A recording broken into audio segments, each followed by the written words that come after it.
সকলকে আবার আমার চ্যানেলে স্বাগত। আশা করি প্রত্যেকে ভালো আছেন।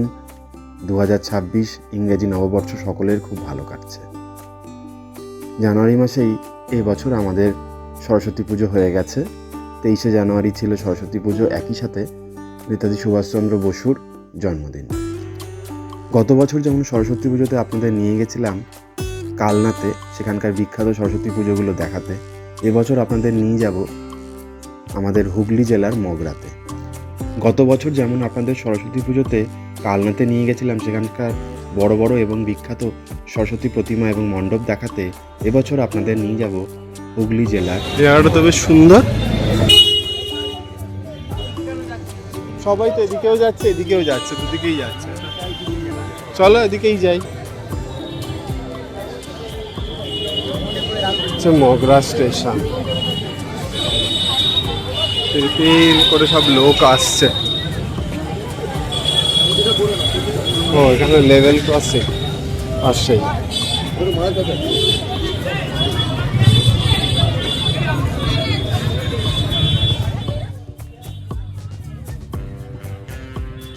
বাবা, কোটি কোটি লোক এসে গেছে।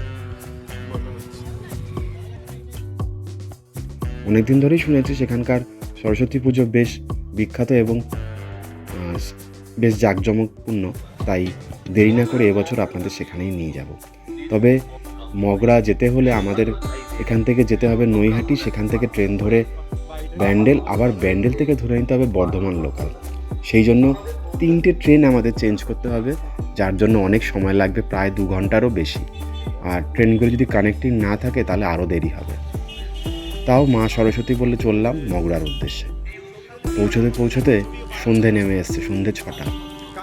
এবার হাতে সময় কম, তবু আপনাদের ঘুরিয়ে দেখাবো। অন্ধকার নেমে এসছে, আজকের ভিডিওতে অত আলো চোখে পড়বে না, তবে একটা নতুন জায়গায় এসছি, এটাই একটা অ্যাডভেঞ্চার। আর এখানকার পুজো শুনেছি খুবই বিখ্যাত, ঘুরে তাই আনন্দ নিশ্চয়ই পাবো। চলুন, মগরা স্টেশনে নেবে আমরা ওভারব্রিজ দিয়ে বেরিয়ে আসলাম বাইরের দিকে, যেদিকে টিকিট কাউন্টার রয়েছে।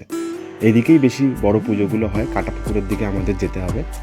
চলুন, পায়ে হেঁটেই যাব, কোন রাস্তায় চিনি না, আজ জিজ্ঞাসা করতে করতে আর লোকজন যেদিকে যাচ্ছে সেই দিকে অনুসরণ করে যাগাবো। দুদিকে লাইটিং চোখে পড়ছে, অনেক খাবার দাবারের দোকান আছে, খিদেও অল্প বিস্তর পেয়ে গেছে, ব্যাগে কিছু খাবার দাবার রয়েছে। আর এখানকার বেকারির দোকানে গিয়ে কিছু খাবার দাবার কিনে নেব। অচেনা জায়গা, তাই খুব ভারী খাবার খাবো না, হালকা খাবারের উপরেই চলবো। আর বাইরের খাবার দাবার তো রোজই খাওয়া হচ্ছে, তাই একটু নিয়মবিধি মেনে চলবো। চলুন ঘুরে দেখাই প্রথম এই পুজোটা। এই পুজোতে আমরা দেখতে পারবো যে সামনে যে পুকুরে, সেখানে টাইটানিকের আদলে একটি জাহাজ বানানো হয়েছে। আর লাইট অ্যান্ড সাউন্ড শো তো চলছে, ভালোই লাগছে। আর মণ্ডপটা তো খুবই সুন্দর, প্রতিমা আরও সুন্দর। চলুন ঘুরে দেখাই এই প্রতিমা, আশা করি প্রত্যেকের ভালো লাগবে।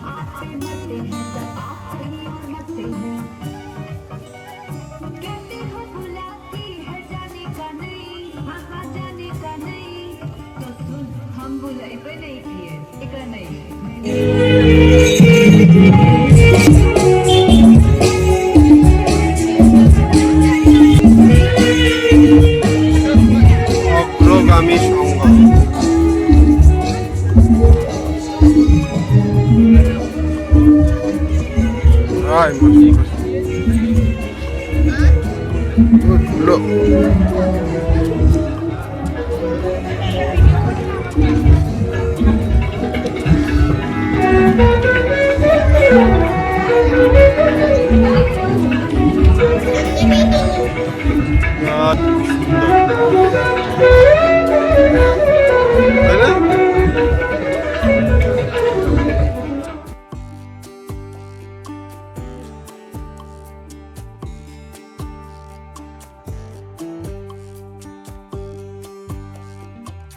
মগরা আসতে হলে আপনি হাওড়া থেকে সরাসরি বর্ধমানগামী ব্যান্ডেল হয়ে যে সকল ট্রেনে যায় সেই সকল ট্রেন ধরে চলে আসতে পারেন। আর যদি আপনি আমাদের শিয়ালদা থেকে আসতে চান, তাহলে শিয়ালদা থেকে যদি সরাসরি বর্ধমান লোকাল তো সকালে একটাই রয়েছে, সেটা যদি পেয়ে যান তো খুবই ভালো। আর না হলে আপনি শিয়ালদা থেকে চলে আসুন নৈহাটি থেকে ব্যান্ডেল লোকাল ধরে নিন, ব্যান্ডেলে নেবে, আপনি আবার বর্ধমান লোকাল ধরে নেবেন। অনেকটাই রুট, চাইলে আপনি জিটি রোড ধরেও চলে আসতে পারেন নিজস্ব যানবাহনে। তবে রাস্তাঘাট খুবই সরু, আর এখানে যা দেখলাম যে 4 চাকা তো কোনো চান্সই নেই, সবাই বাইক নিয়ে ঘুরে বেড়াচ্ছে, কোনো ট্রাফিক রুলস রেগুলেশন কিচ্ছু নেই, লোকে প্রায় পায়ের উপর দিয়ে গাড়ি চালিয়ে চলে যাচ্ছে। এত ভিড়, সরু রাস্তাঘাট, আর প্রত্যেকটা জায়গাতেই মেলা বসে গেছে, বড় বড় মণ্ডপ, মানে একেবারে ভয়ানক অবস্থা। মানে সত্যি হাঁপিয়ে উঠেছি। মানে গরম জামা কাপড় তো শরীরে রাখাই যাচ্ছে না, পারলে প্লেন জামা প্যান্ট পরে ঘুরলেই কাজে দিত।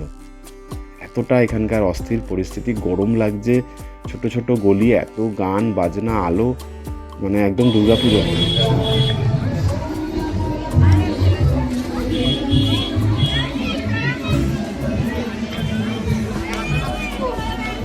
নৌকা না মাছ?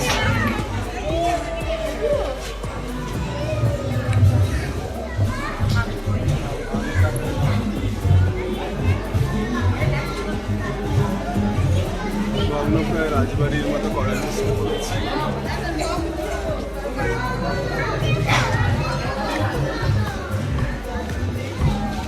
বাহ, কত সুন্দর।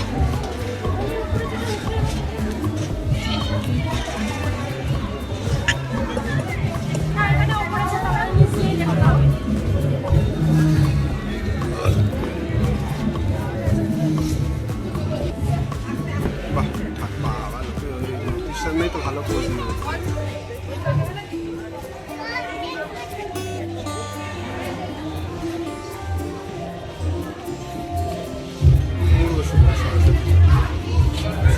লটোরাজ।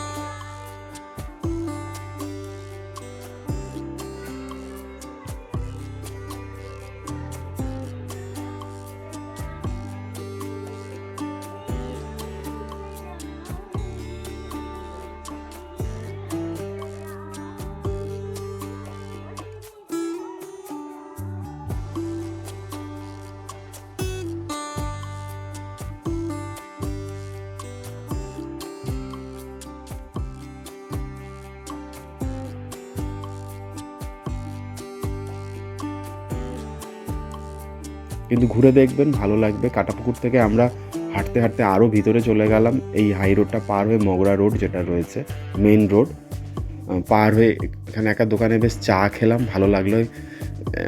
আজকে অতটা শীত নেই, তবু চা না খেলে গলাটা ছাড়ছে না, সর্দি কাশি যেহেতু লেগেই রয়েছে। আরও পায়ে হেঁটে হেঁটে এগিয়ে যাব। একটা পুজো চোখে পড়লো, যেখানে পুরো বিয়ে বাড়ির আদলে মনে হচ্ছে সমস্তটাই। প্রথমে একবার ভয় লেগেই গেছিলো যে বিয়ে বাড়িতে ঢুকে পড়লাম কি না, তারপর দেখলাম না, ওটা পুজো মণ্ডপ।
মগরাতে যে কলেজ আছে, সেই কলেজের মাঠের দেখলাম বিশাল বড় পুজোর আয়োজন হয়েছে, মেলা বসেছে। চটপট ভিতরে গিয়ে আপনাদের প্রতিমা দর্শন করাই। বেলঘরিয়ায় যখন পাখি দিয়ে মণ্ডপ সাজানো হয়েছিল বা পাখির বাসাকে দেখানো হয়েছিল, সেই রকমই এখানকার মণ্ডপের কারুকার্য। আশা করি ভালো লাগলো। কিন্তু হাতে সময় কম, 7:50 ট্রেন ধরতে হবে ব্যান্ডেল যেতে হলে। সেই ট্রেন দেখছি 10 মিনিট লেট, আর আমরা যে কত দূরে রয়েছি আমরা সে আন্দাজ পাচ্ছি না স্টেশন থেকে, কিন্তু তার মাঝেও আমরা ছুটলাম। চন্দননগরে দেখেছিলাম এক জায়গায়।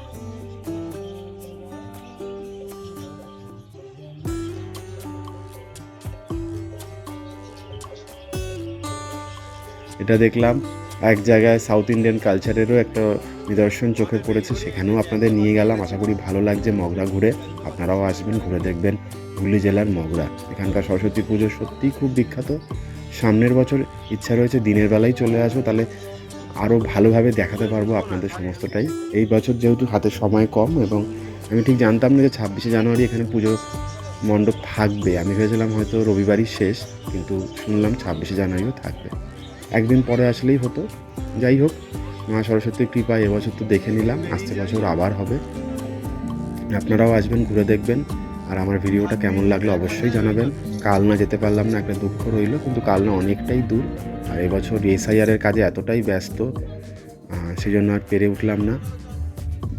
এই কাটাপুকুর ধরে হাঁটতে হাঁটতে একসময় ভেবেছিলাম যে আমরা পৌঁছে যাব ত্রিবেণীর দিকে, সেরকমই একটা ইঙ্গিত ছিল। যদি এই লাইনে ট্রেন না ধরতে পারি তাহলে কাটোয়া লাইনে ট্রেন ধরে ব্যান্ডেল ফিরবো, কিন্তু অনেক দূর যাওয়ার পর দেখলাম যে ত্রিবেণী অনেক দূর, আর ত্রিবেণীর দিকে কোনো পুজো হয়নি, তাই আবার রওনা দিলাম মগরার দিকে।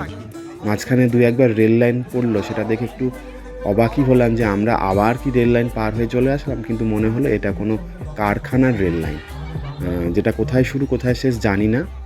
নেক্সট বার যখন আসবো তখন নিশ্চয়ই ভালো করে জানবো। আর কাছে ভিতরে ঢোকার প্রশ্নই নেই, এত ভিড় যেখানে।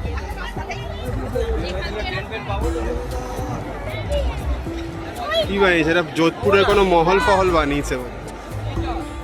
আরও কিছু ক্লাবের পুজো দেখলাম, মাঠের মধ্যে হয়েছে বিশাল বিশাল মণ্ডপ, প্রচুর মানুষের ভিড়, সাথে মেলাও বসে গেছে। রাস্তাঘাটগুলো আলো দিয়ে মোড়া, একদম বুঝতেই পারছি না কোন দিকে যাচ্ছি, সবাই যেদিকে ছুটছে আমরাও ছুটছি। গুগল ম্যাপ একটু ইউজ করলাম যে স্টেশন কী করে পৌঁছানো যায়। টিকিট কাটাই ছিল তাই চিন্তা নেই, তবে ধরতে হবে 7:50-এরই ট্রেন। 7:50-এর ট্রেন ধরলে বাড়ি ঢুকতে ঢুকতে 10টা, আর তুই তার পরেরটা ধরি তাহলে তো 11টা বেজেই যাবে, কপালে অনেক দুঃখ থেকে যাবে। ভগবান সহায় থাকলে সমস্তটাই ঠিকঠাক হবে এটাই জানি, তাই ছুটে চলেছি। আশা করি আপনাদের ভিডিওটা ভালো লাগলো। সব জায়গার আর মণ্ডপের প্রতিমা দেখাতে পারলাম না, বাইরে থেকেই দেখালাম, এটা একটা আফসোস রইল। আসছে বছর প্রমিস রইল যে ভালো করে ঘুরে দেখাবো মগরার এই সরস্বতী পুজো। আর আপনারাও চাইলে চলে আসুন নিজস্ব যানবাহনে অথবা ট্রেন ধরে, যদি ছুটি ছাটা ঠিকঠাক পান তাহলে আসতেই পারেন। কলকাতা থেকে অনেকটাই দূর মানছি, কিন্তু হ্যাঁ একটা ভালো দিন কেটে যাবে, একটা ভালো আউটিং হবে এরকম।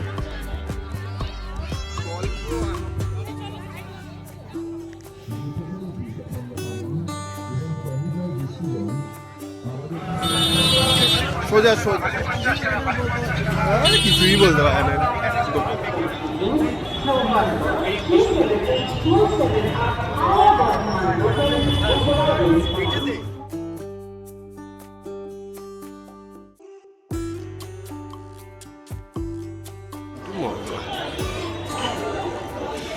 মগরা রেল স্টেশন বেশ পুরনো, ইনফ্রাস্ট্রাকচারগুলো দেখেও বোঝা যাচ্ছে।